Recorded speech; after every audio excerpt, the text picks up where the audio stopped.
When you become one with Buddha, one with everything that exists, you find the true meaning of being. When you forget all your dualistic ideas, everything becomes your teacher, and everything can be the object of worship. When everything exists within your big mind, all dualistic relationships drop away. There is no distinction between heaven and earth, man and woman, teacher and disciple. Sometimes a man bows to a woman. Sometimes a woman bows to a man. Sometimes the disciple bows to the master. Sometimes the master bows to the disciple. A master who cannot bow to his disciple cannot bow to Buddha. Sometimes the master and disciple bow together to Buddha. Sometime we may bow to cats and dogs. In your big mind, everything has the same value. Everything is Buddha himself.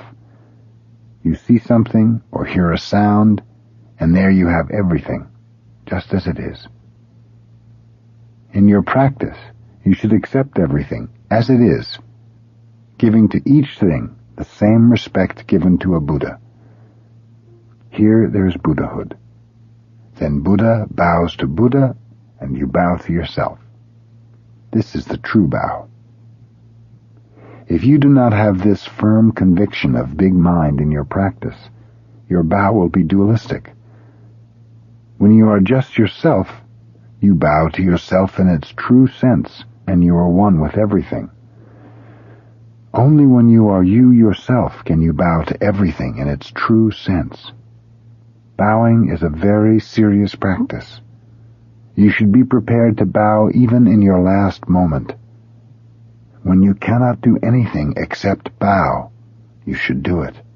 This kind of conviction is necessary. Bow with this spirit, and all the precepts, all the teachings are yours, and you will possess everything within your big mind. Sen no Rikyu, the founder of the Japanese tea ceremony, committed harakiri, ritual suicide by disembowelment, in 1591 at the order of his lord Hideyoshi. Just before Rikyu took his own life, he said, "When I have this sword, there is no Buddha and no patriarchs." He meant that when we have the sword of big mind, there is no dualistic world. The only thing which exists is this spirit. This kind of imperturbable spirit was always present in Rikyu's tea ceremony. He never did anything in just a dualistic way. He was ready to die in each moment. In ceremony after ceremony, he died, and he renewed himself. This is the spirit of the tea ceremony. This is how we bow. My teacher had a callus on his forehead from bowing.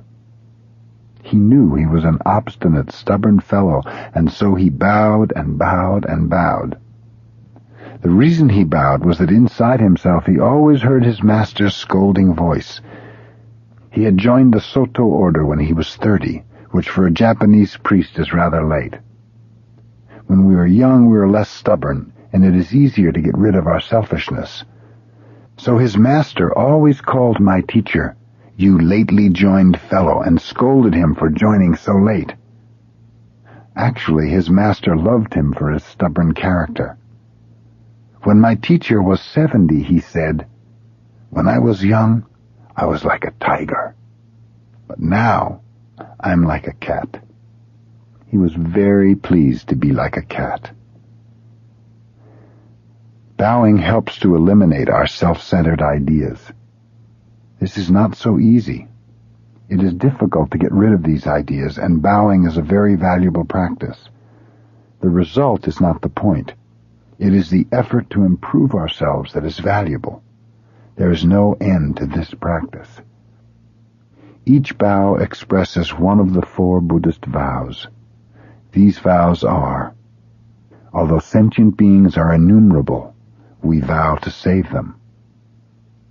Although our evil desires are limitless, we vow to be rid of them. Although the teaching is limitless, We vow to learn it all. Although Buddhism is unattainable, we vow to attain it. If it is unattainable, how can we attain it? But we should. That is Buddhism. To think, because it is possible we will do it, is not Buddhism. Even though it is impossible, we have to do it because our true nature wants us to. But actually, whether or not it is possible is not the point.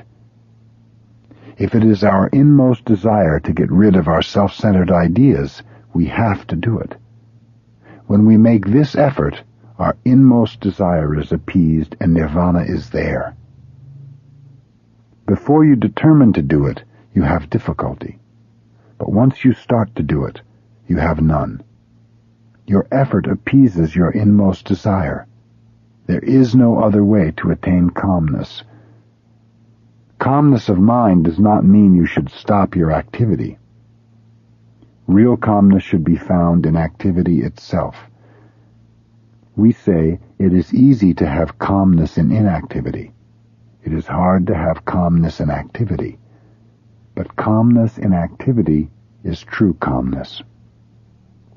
After you have practiced for a while, you will realize that it is not possible to make rapid, extraordinary progress. Even though you try very hard, the progress you make is always little by little. It is not like going out in a shower in which you know when you get wet. In a fog, you do not know you are getting wet. But as you keep walking, you get wet little by little. If your mind has ideas of progress, you may say, "Oh, this pace is terrible." But actually it is not. When you get wet in a fog, it is very difficult to dry yourself. So there is no need to worry about progress. It is like studying a foreign language. You cannot do it all of a sudden, but by repeating it over and over, you will master it. This is the Soto way of practice. We can say either that we make progress little by little, or that we do not even expect to make progress. Just to be sincere and make our full effort in each moment is enough. There is no nirvana outside our practice. Nothing special. I do not feel like speaking after Zazen. I feel the practice of Zazen is enough. But if I must say something, I think I would like to talk about how wonderful it is to practice Zazen. Our purpose is just to keep this practice forever. This practice started from beginningless time, and it will continue into an endless future. Strictly speaking, for a human being, there is no other practice than this practice. There is no other way of life than this way of life.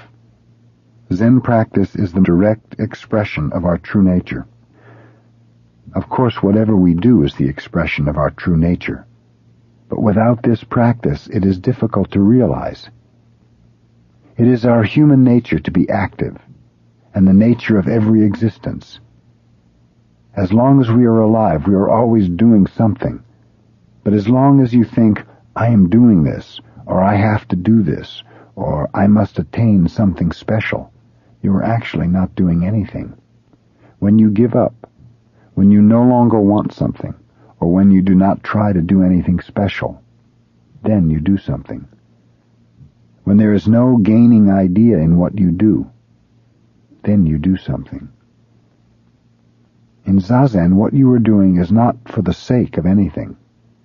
You may feel as if you were doing something special, but actually it is only the expression of your true nature. It is the activity which appeases your inmost desire. But as long as you think you are practicing Zazen for the sake of something, that is not true practice. If you continue this simple practice every day, you will obtain a wonderful power. Before you attain it, it is something wonderful. But after you obtain it, it is nothing special. It is just you, yourself, nothing special. As a Chinese poem says, "I went and I returned. It was nothing special." Rozan, famous for its misty mountains, Sekko for its water.